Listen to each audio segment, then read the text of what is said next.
scary. Like, I don't want people in, like, maybe I'll do a WhatsApp group or something and I'll just, like, speak to each person when they join. Did you go out last night? Are you joking me? Did I go out? Yeah. No, I don't go out for a start off. This is bruising, babe. They're not eye bags. Okay, see what I mean? See what I mean? Like, I can do without that, honestly. Did you go out? It could have just been an innocent comment, like, did you go out? Because I do look rough. But, I don't know, my head's just fucking battered at the moment. Get high at home, not outside. What are you talking about?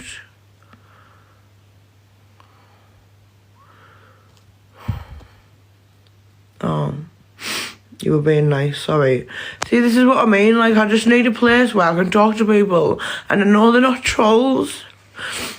Because honestly, it's dragging me down, mate. It's fucking dragging me down. I already feel alone enough as it is. And then I've got people just making horrible comments. Sorry, on point. I'm honestly, like, I've been through too much. I just need to. I've just been through too much, mate.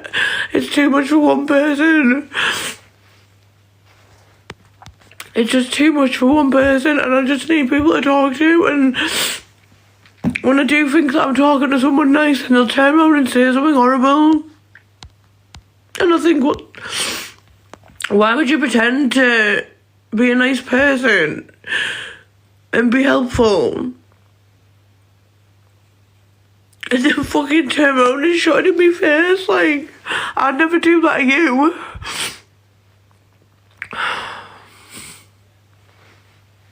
Sorry.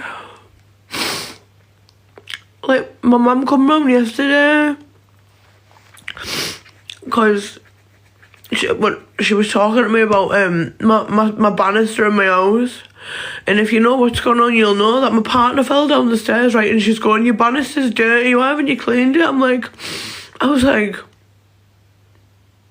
and that's my mum. I was like, Mum, I was like, oh, forgive me for not cleaning the fucking banister. I don't really like spending time on the stairs. And she was like, well, you should be more house proud. And I'm like, for fuck's sake, like, do you know what I mean? I don't know who I can trust, who I can talk to. I can't even talk to my own mother about it, so.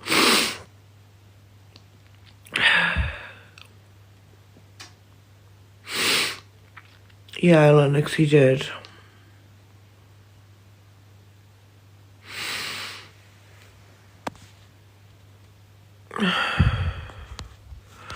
Lennox, not Lennox, sorry. H, of all the comments, why have you put a horse? What the fuck? Parents go through their things. No, my mum's not going through now. She's got a happy life here. She's happily married, you know, she's wadded, she's fine. She's not been through domestic violence, she's not been through nothing. Do you know what she said to me when this happened? And I rang her. She went, well, you're stupid. You're stupid. I was like, I'm stupid for what? How am I stupid? For someone else attacking me? She was like, when will you ever learn? Learn what? To sit there and shut up? And let a man beat me and just shut up? When will you learn?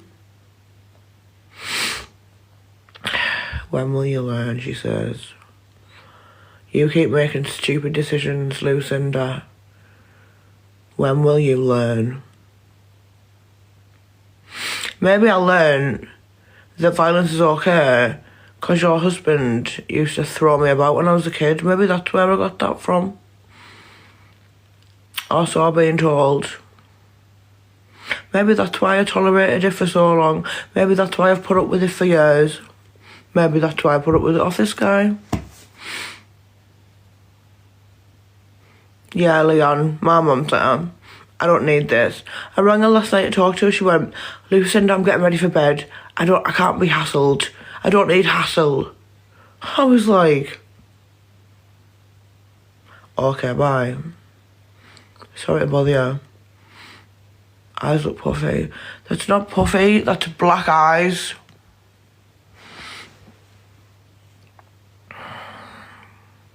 They're just going down.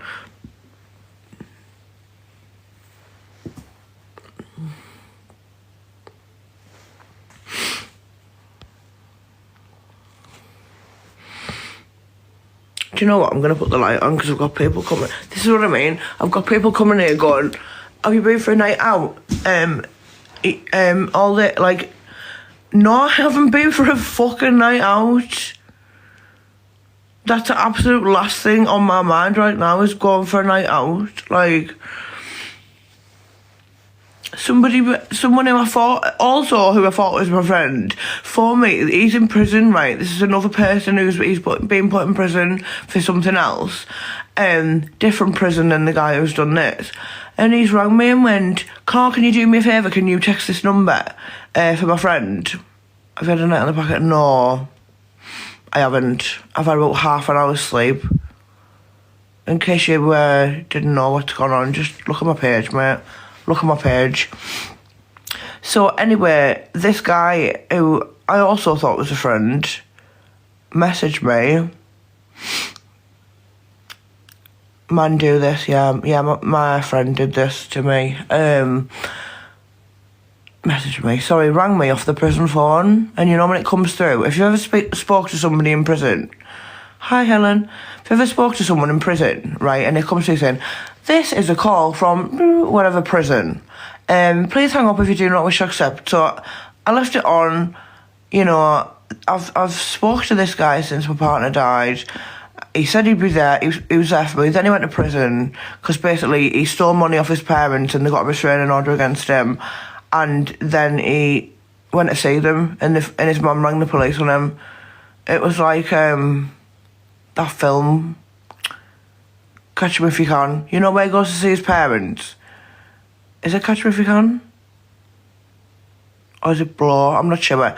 But there's one where he goes to see his dad and his mum rings the police on him. That's basically what happened to him. Watch clip. Hi babe, how are you? You having a nice morning? So anyway, this guy's in prison. He's been locked up for about 3 months for going to see his parents because they got a restraining order. He's defrauded them loads of times. Yeah, he does deserve to be in prison. He's a wrong un as well. He commits fraud and stuff like that, which is never okay. You know, you can't fraud people out the money. So I've spoken to him since my partner died, and he was like, I'm always here for you. I'll be here whenever. And then he's been locked up for that. So obviously, another person I thought was a friend, gone. No, not there to talk to. Unless he rings me, because you can't. Yeah, you know, Ellie, you know. So anyway, sorry, let me get to my point. I'm blabbering. So we were having a bit, like a little bit of a laugh on the phone, like we do, because he does ring me from prison sometimes. And, you know, I try to lift his spirits a bit, and I'm like, it's okay. You know, you're getting out too, and you'll be all right. Just try not to, like, fraud anyone again. And then this guy, we'll call him Jay. It's not his name, but we'll call him Jay. Hi, babe. Sorry. Just got to say hi to someone there. So do we get this guy, we're talking, we're having a bit of a laugh, and he goes, can you text a number for me? It's my mate Billy's nana. and she won't pick the phone up when he tries to ring, so just give her a text and just say, please accept a call from this number. So I'm like, yeah, of course I will, okay. So I typed his number in my phone that he's given me for this his pad mate, Nana, yeah? And then it's a number that's been trolling me, saying, ha ha ha, like all this, your partner's dead and all. And it's a number that I've not got saved that's been trolling me. Same number. So I was like, yeah, what the fuck? I was like, why is your pad mate's Nana being texting me, stuff like that? And he sounded shocked. He was like, oh. It's obviously not his pad mate's Nana. It's obviously his lass or whatever, something like that he hasn't told me about. Which it's got nothing to do with it. I'm not interested in him like that at all. And I was like, it's just weird that. And then he started talking about, I can't remember specifically, but he ended up making a comment about, he said something about Richard along the lines of, what did I say? I made like a daft comment about, Richard, because Richard knew this guy.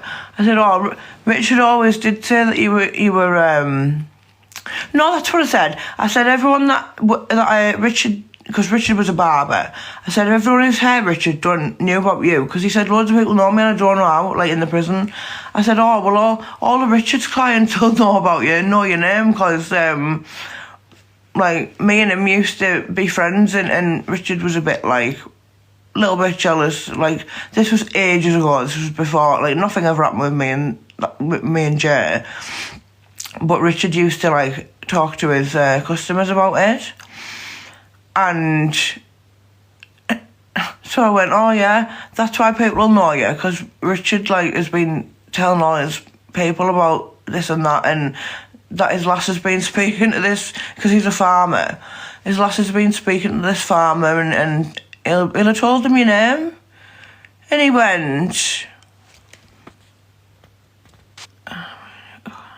Chalky, I'm getting a gastric bypass soon, babe, so I don't need to clock no solid. Bye. Basically, I don't eat anyway. I've not for fucking, I can't remember last time I ate. I need to clock a solid. Alright, hon. Stop distracting me. This is what I mean about trolls. I need to clock a salad. Are you fucking... Anyway.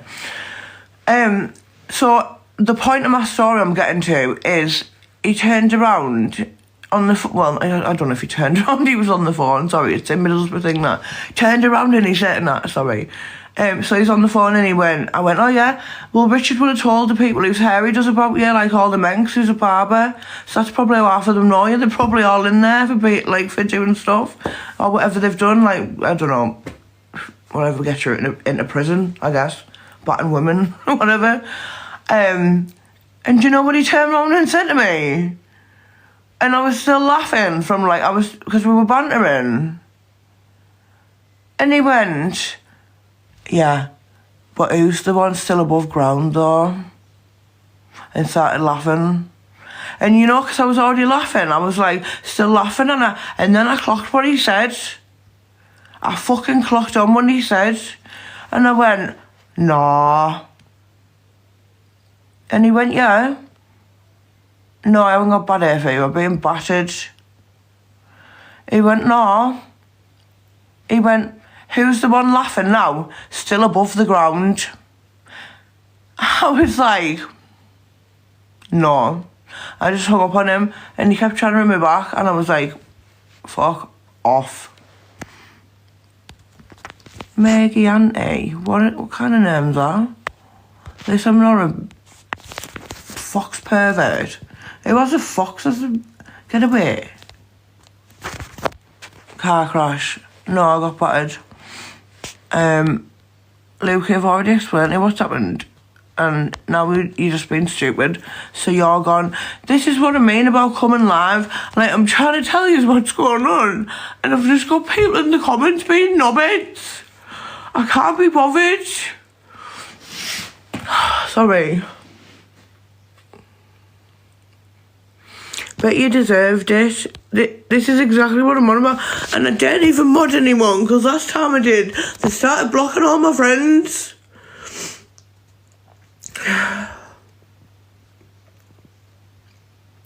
I can't go back to bed. I haven't been to bed. I've had about half an hour's sleep. It's called trauma.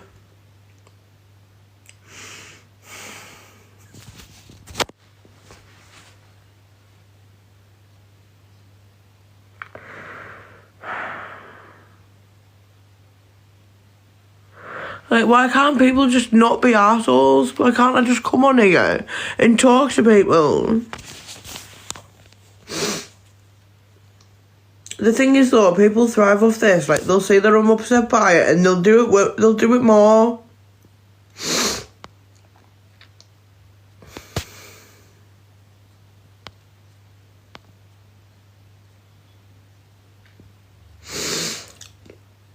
But yeah, I'm gonna start posting sub-orny videos with the proper information and that people need to know and what's going on with the case and stuff like that, because I'm not sifting through thousands of comments of people going, you probably deserved it, you asked for it, look at the state of you, you're fat and all that, and I can't be bothered. So if you want to see what, like, it'll just be what's going on, basically. I'm going to stop posting stuff that makes me vulnerable to people on here. Being horrible. It's not only men. It's not. Babe, I wish it was only men. Sister Rose, they already told me a glass law. I didn't even ask for one. They told me it because they were worried for my safety. Crying on live at 6:30 is crazy. Do you know what's crazy, Molly? Sitting on somebody's live who's just been assaulted and had to have a brain scan and telling them that crying in the morning's crazy and you don't know a thing that's going on, do you? And this is why I don't, you know, I can't be, you're getting blocked, I don't like you, go away. Go away. How is it crazy? Get off live if you keep doing this. Get off my live, bye.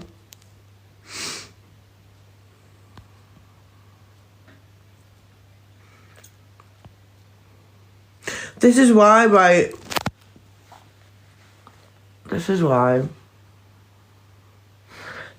don't come live more, because do you know what? I have a good support system on here. And if I beg her, I haven't asked for a thing. I'm gonna have to come off. People are winding me up. Like, I come on here for support and fucking, I'm not on here for nothing, I'm not on here for money, I just want to talk to people. I've got no one. I've got no fucking, my mum's a, you've got to love your mum, but you wear a victim every day. Stephanie, you're not a real person. Go away. I hope one day this never happens to you or any of your family members. Play victim. That's absolutely insane.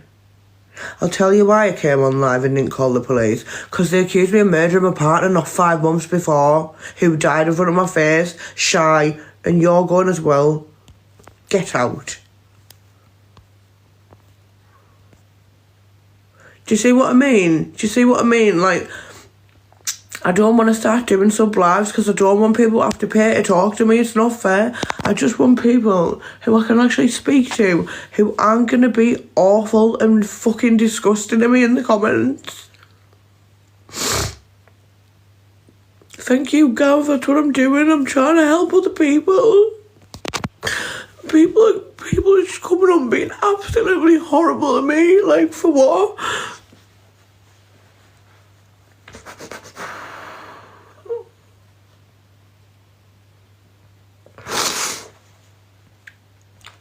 But yeah, it's really hard to ignore it. Did a man do that? I humiliated. before anyone else comes in and winds me up, I just wanted to tell you I'm gonna start doing sub videos with what's going on instead of just posting them, because I can't go through all the comments and all the nasty ones, and I can't do it. Like, the supportive people, just block them. Yeah, but I still have to read the comment and it goes in my head. I still have to read the comment. The people aren't even the only people I've got, but unfortunately they're mixed in with fucking idiots telling me I deserved it. Eat a salad.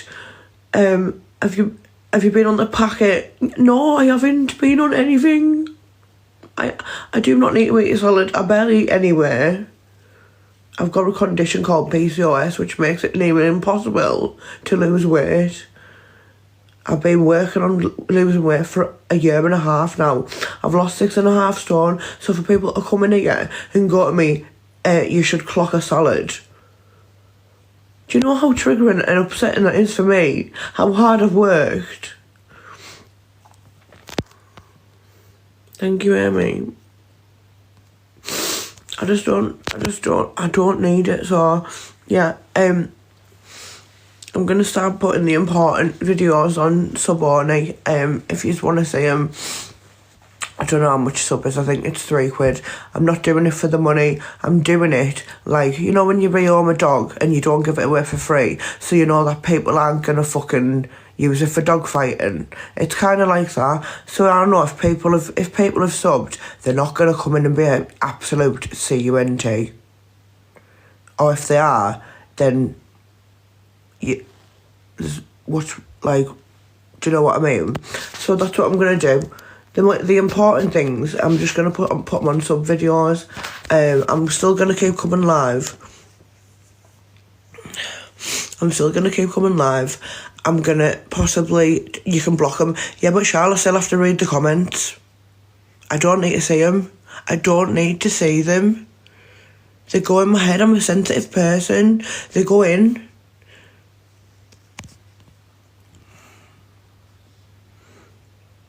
Just do your chat on subs. How do you even do that? I'm gonna do that actually. That's an amazing idea. And then people can just, I don't even know what to do it.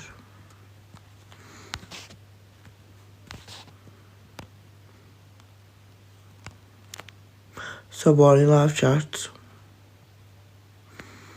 Whoever just said that, wait there. Blue, I'm sure someone else said it. Sylvana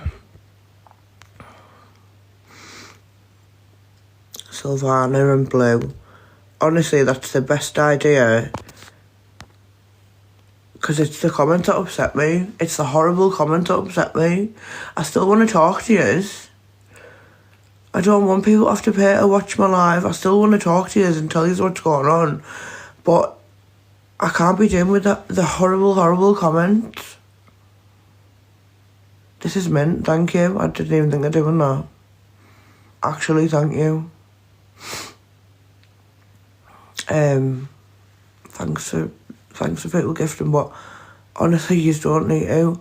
I really appreciate the support, but like, it really upsets when people go, beggar. Like, beggar, I haven't asked for nothing. I don't want anything, do you know what I mean? I just want support. I just want support, that's all.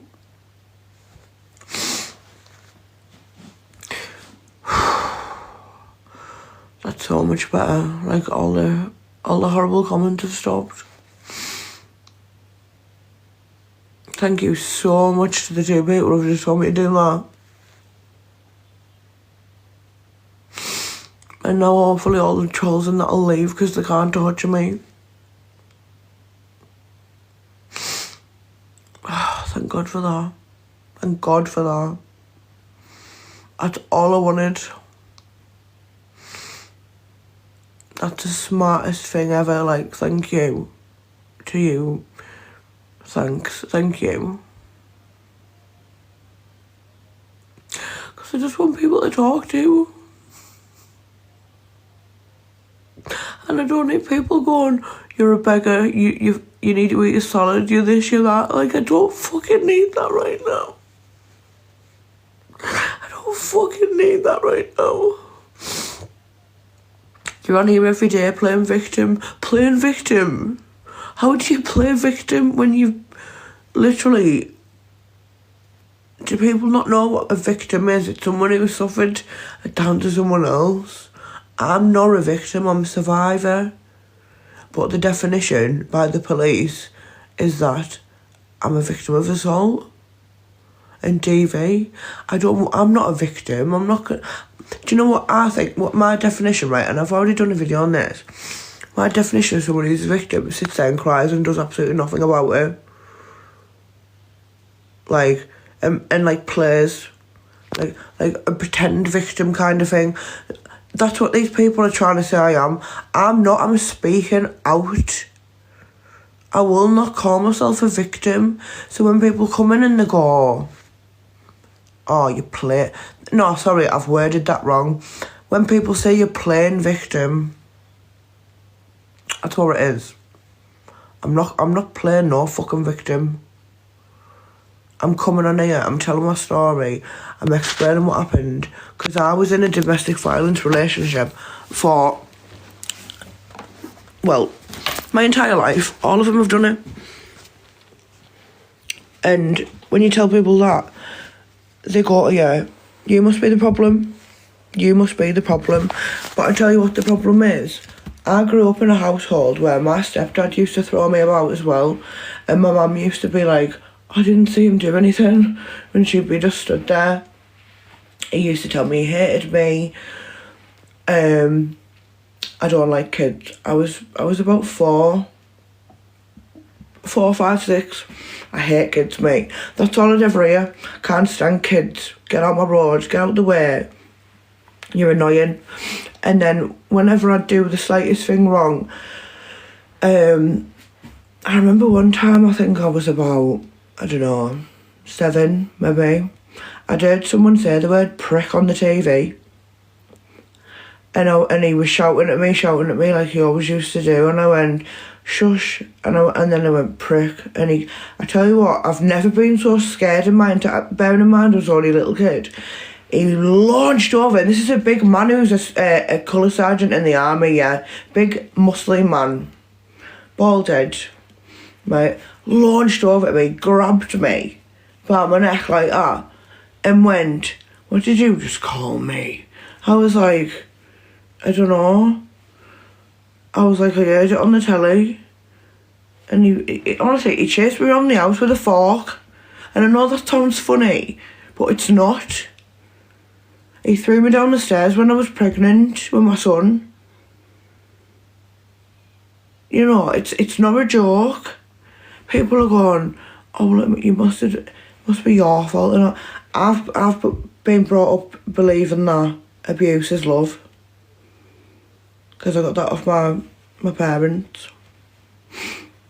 So, for people who want to sit there and say, it must be your fault, you must have asked for it. All I ever do in my life is try and make other people happy. And that's my biggest downfall, you know. Because people take all your energy, they take your money, they take your time, and then they fuck off. They leave you like this, and they fuck off. Not all people, I'm sure, but a lot of them. Because people can smell when somebody's... Well, I wouldn't use this word, but people can smell it when you're weaker than them. When you're a nice person who's giving and you're kind and you want to help people, there's a lot of people who are tapped. And I know of people now, right? I didn't even know people like this existed, who will make, like, say they'll make a fake account and try and, like, talk to you about something, you know, just to get info on who you're with, what you're doing, so they can gossip about you. Or they'll set you up and they'll pretend to be someone, and then they'll be like, oh yeah, mate, they'll set you up.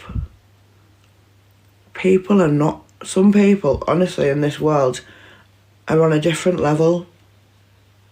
They are. And I think that's scary. Like, who sits there at home when they've got their own family to think about, their own stuff, their own house, their own boyfriend, whatever, and thinks, do you know what I'm going to do? I'm going to pretend to be that person, and then I'm going to get involved with it. So they make a fake account of someone who's a family member, a friend, and they go, and I'm going to get involved with it, and then I'm going to screenshot it, and I'm going to spread it all around the internet, tell everyone she knows. These people are, honestly, they're real, and they're dangerous. And before Richard died, me and him were in a little love bubble for 14 years. Because I was 18 when I met him. I was very, very, very naive. Very naive. He was not, there was no honeymoon period.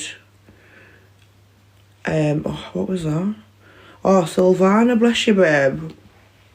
Thanks for subbing. At least someone can comment now. It's getting lonely on here, but thank God the trolls have gone now. Thank God. Hi, Sylvana. What was I saying? Sorry, I've totally lost track of what I was saying.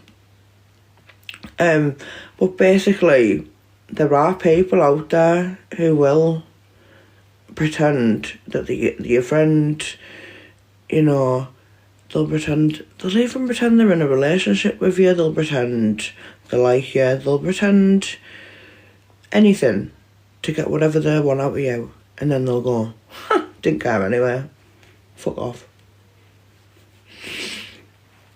And I'm sure a lot of you have seen this. But because that's what I was saying, sorry, I totally lost track there. Because I was in a relationship for 14 years, since the age of 18, and I was young and I was naive, and I'd do anything for anyone. Me and Richard had no honeymoon period, it was straight into bang, abuse. He wasn't nice to me, and all I wanted to do was make him happy, but he wasn't nice. Because he hadn't been treated nice by women, so he expected it from me. And I was like, look, I remember the first time, it was his birthday when we first got together, and I bought him a cake, and I bought like all the letters like spelling out Richie, and I bought like a little wine bottle because he loved his booze. There's no denying he loved his booze. He was an alcoholic. That's what took his life in the end, unfortunately. I had a little bottle of champagne, like a candle with a candle thing up the top, and I gave him this cake after work, because we worked together, that's how we met. Like, I was a junior hairdresser and he was a barber, and when he walked in I was like, wow, that's the most gorgeous man I've ever seen.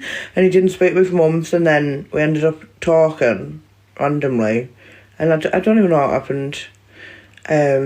Yeah, it was like a proper romantic story, mate.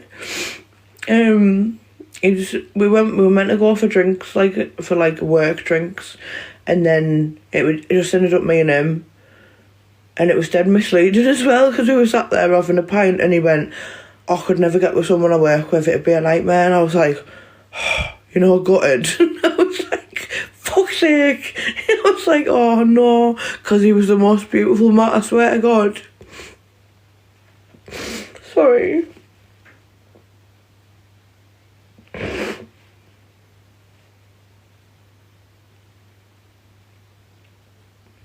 Sorry, I'm getting emotional talking about him. Honestly, he was the most beautiful person I've ever seen in my life. And he was so funny. Like,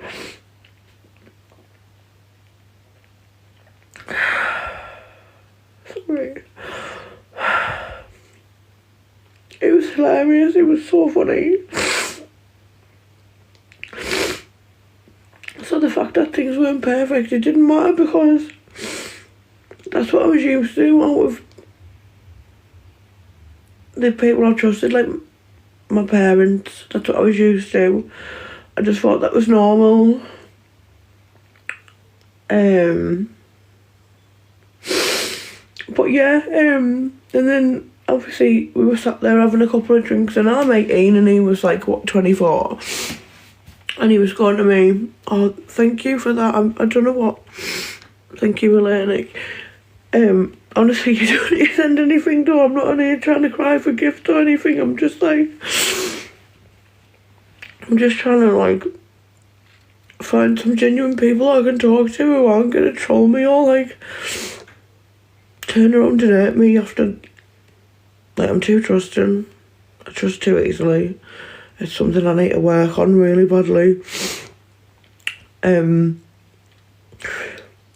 But yeah, so, and he was like, oh, we were on these drinks that were meant to be everyone from work. Thanks, Luna. And it ended up just me and him because everyone else cancelled. And then he was like, oh, I could never get with someone to work with. It'd be a nightmare, like, don't where you eat and all this. And I was like, oh, God, because I thought, like, he was literally the most perfect person I've ever seen. And then I was like, oh, I've got to go on now. Like, my stepdad's picked me up. And he gave me a kiss. Like, on the cheek. And you know when you just know. It was just fucking mad. It's just one of them. But a lot of people said to me for years, why are you with him? He's horrible to you. But I was used to that, mate. To me, that's what love was, being treated like that.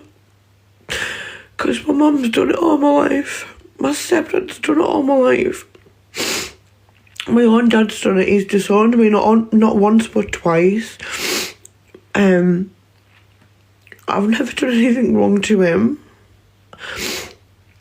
I met him when I was 17 for the first time because my mum threw him out before I was born. And she would never tell me who or where he was. And sorry, Sylvana, I'm not ignoring you. I'm just a bit emotional about it.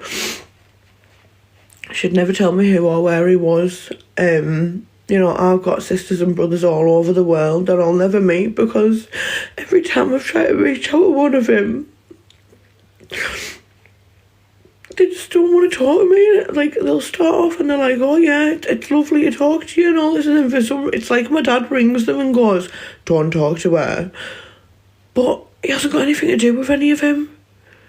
But half of the women still love him. Apparently, half of these women he's been with still love him. So they've probably just said to the kids, like, don't have anything to do with his other kids. And it's not fair.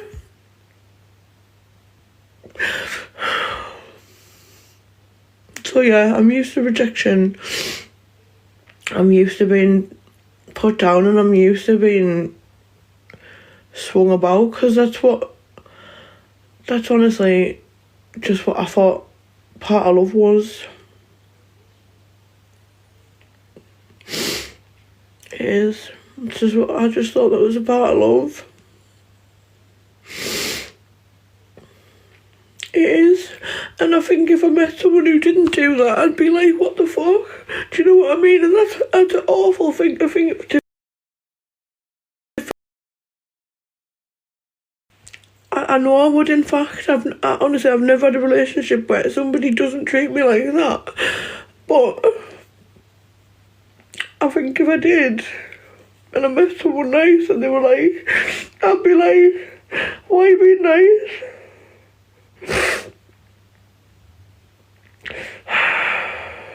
And that's terrifying. I don't want to spend the rest of my life by myself, mate. I don't.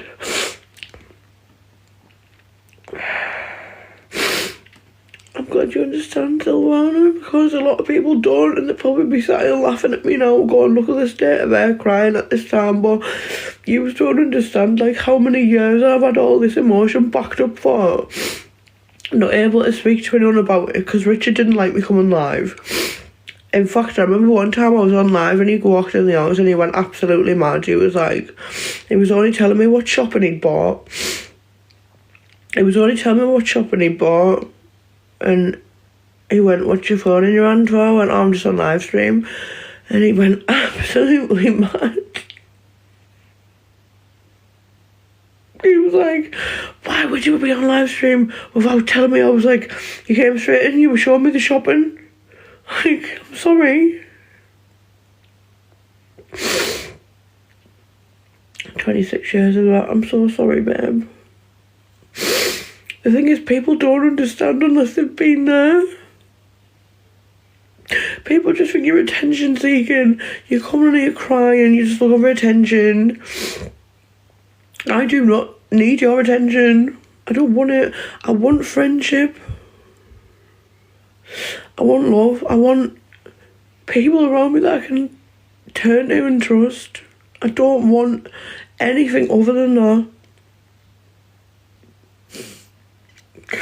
And I've got that much, like, it's gonna sound probably cheesy, but I've got a lot of love for people, and I've got a lot of love that I could offer someone, probably more than what they'd be able to handle, do you know what I mean? Because I'm a very caring person. But it's just, I've had nowhere to put it. And when you do give that much love to someone, and they throw it back at you, you feel like you need to give them more of it. Because it's like, well, that wasn't enough.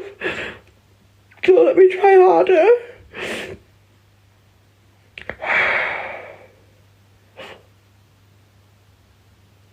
Let me do more, that wasn't enough to impress you. So then you start buying them things, and then a lot of these people, that's what they want. They, like, money impresses them. Money doesn't impress me. Kindness and the way you treat other people, the way you treat animals, stuff like that impresses me. Talented people, creative people impress me. People who give a fuck about other people impress me. You know, people with empathy. Take your money, honestly. I don't, like, I'm not saying I'm not grateful when people are sending things and stuff like that, but I'm not here for that. Honest to God, I don't, like, I could sit here with no money, and I've been sat with people before, the guy who done this, and he's like, panicking, I've got no money, what am I going to do? And I'm like, calm down. We'll work it out. We'll figure it. No, I've got no money. You don't understand. I owe people money. And I always would sort it out. I'd do whatever I had to do to get him that money, to calm him down. Because I don't know if any of you will understand this, or if you'll think I'm mad, but I didn't realise that I'm an empath, which is where your feelings, you can feel what other people around you are feeling. And I tell you, when I realised it, right, I'd been with Richard for, I don't know, 12 years, no, maybe 12 and a half years. It was when I went sober. Last year I went sober for 6 months, and me and him had drank for the full time since I was 18. So I was never myself, and I was never really aware of, like, what I was about and my own feelings and stuff. I was just blocking them out. And then I was sat on my bed one day, and I remember he came home from work, and I was sober. Like, I'd been sober for a couple of months, and he'd gone to work, and he'd come back to the door, right? And I'd been sat there feeling proper happy and, like, carefree. And as soon as he opened the door, my mood just went woof. And I was like, what the fuck? And he was blooded. Like usual, do you know what I mean? But I started feeling awful, and I'd quit the fags, I'd been off the fags, I'd been off the drink. And the second he walked through that door that day, I started getting cravings for a drink. I was like, I need a drink. You know that feeling where you're like, I need a drink. And I was like, I need a fag. And I thought, why has this suddenly come over me now? I was fine 2 seconds ago. And then, do you know what?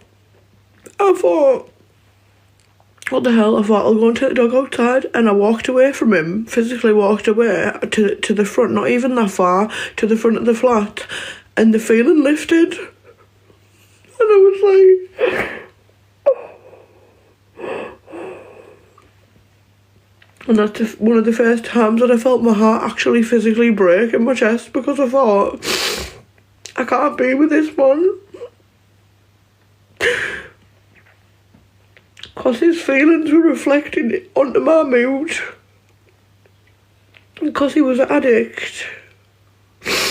As soon as I was with him, and I was with him all the time for 14 years, but because I'd been sober for a bit, and he'd gone away, and I was sat there happy-go-lucky, you know, not a care in the world. I was happy. I was just sat on my phone, doing bits around the house, right? And as soon as he come to that door, I was like, I remember I phoned my friend and I was like, hey, yeah, my mood was fine there, and he's just come home and I'm just fuming and he hasn't even said anything to upset me yet. And she was like, you're an empath. I went, what's that? She was like, it means that other people's feelings bounce off of you, so you take on their energy and their feelings, and you feel what they're feeling, and it overpowers what you're feeling. And I was like, it's actually a thing. She was like, yeah, honestly, read up on it. Read up, and I never knew this. I never knew I could do that. And I wish I couldn't, because I loved that man so much, but every second I was sat with him was pure hell. I can't imagine how he felt. I can't imagine. He must have been in so much turmoil and pain.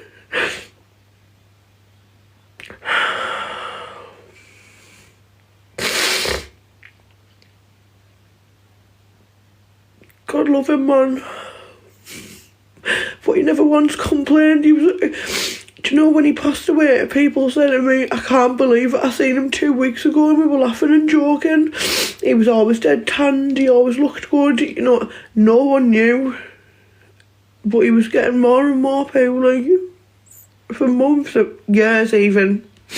But it progressed badly over the last couple of months, to the point where I reached out to his mum. I'm 33 so far, babe.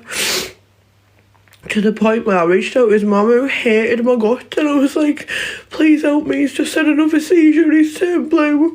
We need to help him now. We need to help him now. Something's gonna happen.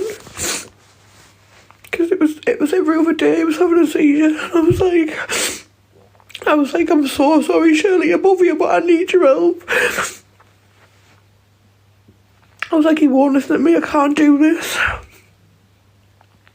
But the more we tried, the more he pushed us both away. Like, I used to beg him, I'd be like, please just try. Like, at the end he was drinking 6 bottles of wine a day just to not have a fit. 6 bottles, and then that was before he'd sneak off with the lad who's done this to me. That was before he'd sneak off with him and drink more. And obviously I didn't know what was going on, so I'm thinking, like, I was saying, you need to stop going meeting up with him. You need to. But they were best mates. So he wanted to be around him, and also because I'd stopped drinking, and I was just trying to show him that it can be done, because I drank like a fish since I met him. I didn't really used to drink before I met him, but I was like, look, I can do it, you can do it, I know you can. And I believed in him. But this guy wouldn't leave him alone, and I just said, please, and I rang him and I said, Bondi, you need to, please, you don't have to not be his friend, just please distance until he's better. Because he's going to die. And his mum said to me, because Richard had won 15 grand in the casino a couple of, well, not even a few months, maybe a month or two before he died.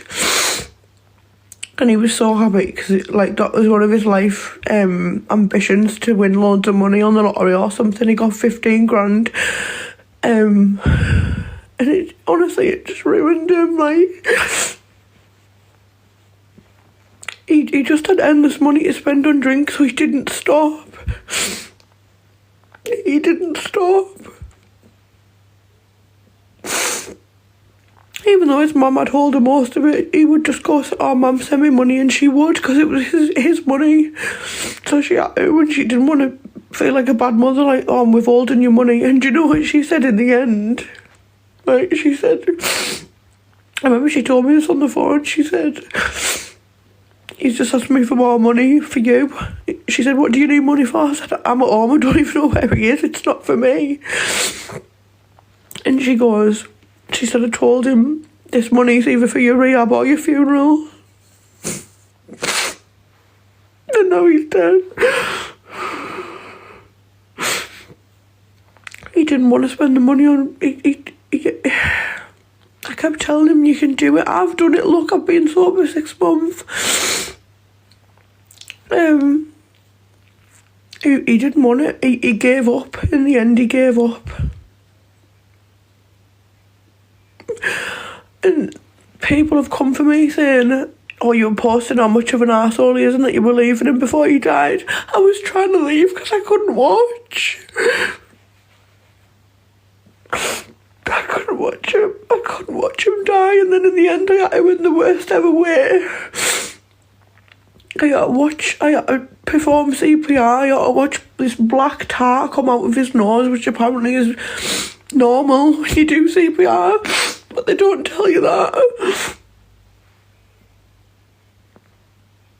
And I'm screaming, and the woman on the phone's going, just keep going. And every time I'm pushing, more's coming out. And he didn't even blink, and I was going, babe. I was like, babe, shut your eyes. You've got blood in your eyes. And I'm going like this, wiping it out, and he just didn't blink, and I just thought, he's fucking gone.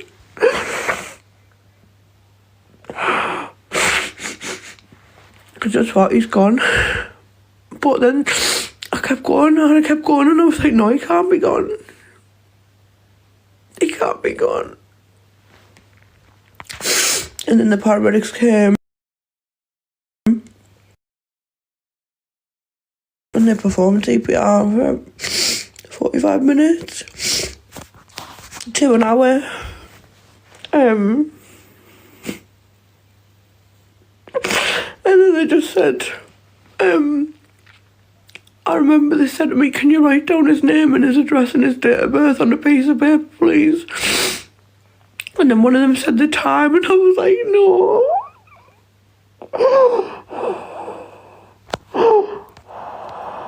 I was like, no. And then I said, what's going on? I said, keep going. And they were like, sorry, I am looking at your comments, I'm sorry. Thank you, Lucy. I wish I didn't have a heart like this because it's so painful, mate. I wish I was like a lot of the people and I just didn't give a fuck, but... Anyway, and I said to them, why have you stopped? I was like, please keep going. And they were like, we've tried, there's nothing. I was like, what's happened? She said his heart and his lungs have just stopped and we can't restart them. And I was like, please keep trying. And then one of them went, oh, he's evacuated. And I was like I watch TV shows, I know what that means. I was like, I don't know,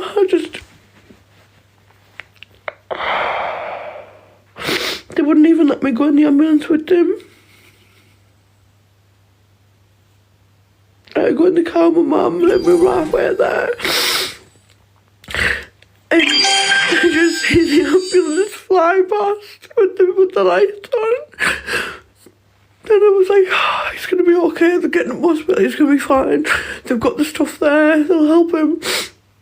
They'd already done the pads, you know, the shockers, they'd already done it. I thought, no, he'll get to the hospital, he'll be fine, they'll help him. He'll be okay. And then I got took through it, like this waiting room.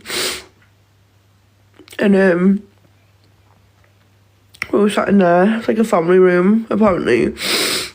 And there was other people in there laughing and joking, and I'm guessing they hadn't had the sort of experience I just had, because I was just like, what the fuck? And they were laughing and joking about what they were going to have for tea and stuff like that. Oh, wait, it's trying to end my life. I don't know why it does that. Sorry, it's just made me identify two shapes. Do you know, it's not what I need at the minute. They were laughing and joking, and then the woman, I remember the woman coming, she was like, Lucinda, and I swear to God, I've never jumped up so fast in my life. I was like, is he alright? And she was like, just come with me. And she sat me down in this room, and she went, I'm sorry to tell you, with absolutely no emotion in her voice whatsoever. Like, she was like, unfortunately, he has passed. Like that. And I was like, what? She was like, yeah, he's passed. And I just fucking broke down, mate. I was like, no. I was like, where is he? He's not. And I was hugging onto my mum. And our mum, I swear to God, she doesn't have any emotion. She was just sat there emotionless, and I'm fucking breaking down. And then I was going, because I was hysterical, I was going, just take me to Rosemary Park now. I'm going to go and jump off a bridge. I'm done. I can't be bothered. I don't want to do it no more and all this. Obviously, my partner's just fucking passed away in the most traumatic way in front of me. I was like, what the fuck is going on? And then his mum ran in, and I swear to God, it broke my heart. Because she looked so hopeful. She was like, where is he? Where? And I was like, and then they went, she was like, sit down. She went, oh, where is he? Is he all right? And his dad was there too. She was like, where is he? Where is he? I want to see him. Where is he? Is he okay? And the woman was with the same emotionless voice. She was like, I regret to inform you, but he has passed. And I swear to God, this woman started weeping. And I've never ever heard anyone weep in my life. But, like, if you've ever heard someone weep, that's what it sounded like. It was like, Lucy, yeah, my life will never ever be the same, right? So then they went to me, do you want to go through? And I was like, please, can I see him? Like, I didn't believe he was dead. I was like, no, they're taking the piss here. No, he can't be. I'll wake him up. He'll be all right. And I went, and obviously, because I've just watched blood squirt out of his nose, and it was like black blood, and it was all over his face. It was up my walls. It was on my stairs. It was everywhere. I was covered in it. And I went, have you cleaned his face up? And she was like, yeah. So I walked in there, absolutely fucking terrified of what I'm about to see. But he looked up, they'd cleaned him up, and he looked okay, but he just looked like he was asleep, mate. And I sat with him, and I was like, can I hold his hand? But they tucked both his arms under the sheet, so I couldn't even hold his hand. And then his mum came there and was crying, like, doing this weeping noise. Oh, it gets worse, Sylvana. It gets worse. And I sat there for about 10 minutes, and I'm putting my head in his chest. I'm going, babe, like, come back, what the fuck? You can't leave me like that. Like, what the fuck? And my mum sat there totally emotionless too, with no emotion in her voice, going, at least he's out of pain now. I was like, I'm fucking having a breakdown here. My whole life just fell apart. And she's gone, at least you can move on with your life now. And I just shot him a look, and I was like, Mum, can you leave me? So she went out the room, and then next thing I heard a commotion. I'd been sat there about 8 to 10 minutes, like, crying, talking to him. I really wanted to hold his hand, but they wouldn't move the sheet. Like, he was tucked in. He was just sat there with my head on his shoulder, like, and I was like, babe, I was like, I'm gonna miss you so much, like, what the fuck, like, come back, this isn't happening.